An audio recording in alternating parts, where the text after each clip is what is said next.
ನಮಸ್ಕಾರ ಸ್ನೇಹಿತರೆ. ಒಂದು ದಟ್ಟವಾದ ಕಾಡಿನಲ್ಲಿ ಒಂದು ಜಿಂಕೆ ಮತ್ತು ಕಾಗೆ ತುಂಬ ಆಪ್ತರಾಗಿದ್ದರು. ಜಿಂಕೆಯು ಕಾಡಿನ ಹಚ್ಚ ಹಸಿರಾದ ಹುಲ್ಲನ್ನು ತಿಂದು ನೆಮ್ಮದಿಯಿಂದ ಜೀವಿಸುತ್ತಿತ್ತು. ಒಂದು ದಿನ ಜಿಂಕೆಯು ಮೇಯುತ್ತಿರುವುದನ್ನು ದೂರದಿಂದ ಒಂದು ನರಿ ಅದನ್ನು ಗಮನಿಸಿತು. ಈ ಜಿಂಕೆ ಎಷ್ಟು ಚೆನ್ನಾಗಿದೆ, ಹೇಗಾದರೂ ಮಾಡಿ ಇದನ್ನು ಕೊಂದು ತಿನ್ನಬೇಕು ಎಂದು ನರಿ ಸಂಚು ರೂಪಿಸಿತು. ನರಿಯು ಜಿಂಕೆಯ ಬಳಿ ಬಂದು ಬಹಳ ವಿನಯದಿಂದ ಮಾತು ಆರಂಭಿಸಿತು. ಗೆಳೆಯ, ನಾನು ಒಂಟಿಯಾಗಿದ್ದೇನೆ, ನನ್ನನ್ನು ನಿನ್ನ ಸ್ನೇಹಿತನಾಗಿ ಮಾಡಿಕೊ ಎಂದು ಕೇಳಿಕೊಂಡಿತ್ತು. ಮುಗ್ಧ ಜಿಂಕೆ ಅದಕ್ಕೆ ಒಪ್ಪಿತು. ಸಂಜೆ ಜಿಂಕೆ ಮತ್ತು ನರಿ ಬರುವುದನ್ನು ಕಂಡ ಕಾಗೆಯು ತನ್ನ ಗೆಳೆಯನಾದ ಜಿಂಕೆಗೆ ಎಚ್ಚರಿಕೆ ನೀಡಿತು. ಪರಿಚಯವಿಲ್ಲದವರನ್ನು ಅತಿ ಬೇಗ ನಂಬಬಾರದು. ನರಿಗಳು ಕುತಂತ್ರಕ್ಕೆ ಹೆಸರಾದವರು, ಎಚ್ಚರದಿಂದಿರು ಎಂದು ಹೇಳಿತು. ಆದರೆ ಜಿಂಕೆಯು ಕಾಗೆಯ ಮಾತನ್ನು ಕೇಳದೆ ನರಿಯ ಸ್ನೇಹವನ್ನು ಮುಂದುವರಿಸಿತು. ಹೀಗೆ ಒಂದು ದಿನ ನರಿಯು ಜಿಂಕೆಯನ್ನು ಒಂದು ಹೊಲಕ್ಕೆ ಕರೆದುಕೊಂಡು ಹೋಯಿತು. ಅಲ್ಲಿ ಸಮೃದ್ಧವಾಗಿ ಬೆಳೆ ಬೆಳೆದಿತ್ತು.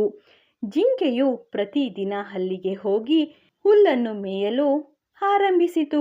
ಅದನ್ನು ಗಮನಿಸಿದ ಹೊಲದ ಮಾಲೀಕ ಅಲ್ಲಿ ಒಂದು ಬಲೆಯನ್ನು ಹಾಕಿದನು. ಮರುದಿನ ಜಿಂಕೆ ಆ ಬಲೆಯಲ್ಲಿ ಸಿಕ್ಕಿ ಹಾಕಿಕೊಂಡಿತು. ಜಿಂಕೆಯು ಸಹಾಯಕ್ಕಾಗಿ ನರಿಯನ್ನು ಕೂಗಿತು. ಆದರೆ ಕುತಂತ್ರಿ ನರಿಯು ದೂರದಲ್ಲಿ ನಿಂತು ಸಂಭ್ರಮಿಸುತ್ತಿತ್ತು. ಇವತ್ತು ಮಾಲೀಕ ಬಂದು ಜಿಂಕೆಯನ್ನು ಕೊಂದರೆ ನನಗೆ ಹಬ್ಬದೂಟ ಸಿಗುತ್ತದೆ ಎಂದುಕೊಂಡು ಪೊದೆಯ ಹಿಂದೆ ಅಡಗಿ ಕುಳಿತಿತ್ತು. ತನ್ನ ಸ್ನೇಹಿತ ಮನೆಗೆ ಬಾರದಿರುವುದನ್ನು ಕಂಡ ಕಾಗೆಯು ಹುಡುಕುತ್ತಾ ಬಂದು ಜಿಂಕೆಯನ್ನು ನೋಡಿತು. ಜಿಂಕೆಯ ಪರಿಸ್ಥಿತಿಯನ್ನು ಕಂಡು ಕಾಗೆಯು ಒಂದು ಉಪಾಯ ಹೂಡಿತು. ಗೆಳೆಯ, ರೈತ ಬಂದಾಗ ನೀನು ಉಸಿರು ಬಿಗಿದು ಸತ್ತವನಂತೆ ನಟಿಸು. ಅವನು ನಿನ್ನನ್ನು ಸತ್ತಿದ್ದಾನೆಂದು ಭಾವಿಸಿ ಬಲೆಯನ್ನು ತೆಗೆದ ತಕ್ಷಣ ನಾನು ನಿನಗೆ ಸನ್ನೆ ಮಾಡುತ್ತೇನೆ. ಆಗ ನೀನು ವೇಗವಾಗಿ ಓಡಿ ಹೋಗು ಎಂದು ಹೇಳಿತು. ರೈತನು ಬಂದನು. ಜಿಂಕೆಯು ಸತ್ತಂತೆ ಬಿದ್ದಿರುವುದನ್ನು ಕಂಡು ಅವನು ಬಲೆಯನ್ನು ಬಿಡಿಸಿದನು. ತಕ್ಷಣ ಕಾಗೆಯು ಕಾ ಎಂದು ಕೂಗಿತು. ಜಿಂಕೆಯು ಮಿಂಚಿನ ವೇಗದಲ್ಲಿ ಓಡಿ ತಪ್ಪಿಸಿಕೊಂಡಿತು.